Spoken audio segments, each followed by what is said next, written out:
Lautaro Martinez, cara a cara, fuzilou, gol do artilheiro, Lautaro. সালাম নমস্কার দোস্ত। Football জিতে গেল, কোপা জয়ী গোট মেসির পাশে বসে পড়লেন ইউরো জয়ী ইয়ামাল। স্পেনের হয়ে ইউরো কাপ জিতেছেন লেমিন ইয়ামাল, আর তার কয়েক ঘন্টা পরে আর্জেন্টিনার হয়ে কোপা আমেরিকা জিতলেন মেসি। তো কি অবস্থা, কেমন আছেন? আমি নিয়ন বাওয়ার গাইজ। আজকের প্রথম নিউজটি থাকবে অবশেষে ফুটবল জিতে গেল, আর সেকেন্ড নিউজটি থাকবে আর্জেন্টিনার জয়ে উচ্ছ্বাসিত মেহজাবিন এই বিষয়টি নিয়ে। তো আশা করি ভিডিওটি সম্পূর্ণ দেখবেন। মাত্র কয়েক ঘন্টার ব্যবধান গভীর রাতে স্পেনের হয়ে ইউরো কাপ জিতেছেন লেমিন ইয়ামাল, আর সোমবার সকালে কোপা আমেরিকা জিতলেন মেসি। একজন বার্সেলোনার বর্তমান, অন্য একজন প্রাক্তন। ইয়ামালের মতে ফাইনালে ফুটবল জিতে গেল। নিজের এক্স হ্যান্ডেলে দুটি ছবি দিয়েছেন ইয়ামাল। ক্যাপশনে ইয়ামাল লিখেছেন ফুটবল অন টুডে, তার মানে ফুটবলার জিতে গেল। ইয়ামাল একটি ইমোজি দিয়ে বুঝিয়েছেন তার কাছে সর্বকালের সেরা মেসি।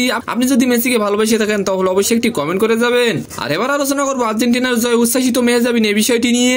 বাংলাদেশে আর্জেন্টিনার ভক্ত অনুরাগীর সংখ্যা নেহাতি কম নয়। সাধারণ দর্শকদের পাশাপাশি অভিনেতা অভিনেত্রীরাও রয়েছেন, বাদ পড়েনি মেহজাবিনও। এদিকে কোপা আমেরিকার ফাইনালে লাউতারো মার্টিনেজের 112 মিনিটের গোলে 1-0 গোলে নিজেদের 16তম শিরোপা জিতলেন আর্জেন্টিনা। মেহজাবিনকে আর্জেন্টিনা ভক্তদের মাঝে উদযাপন করতে দেখা গেল।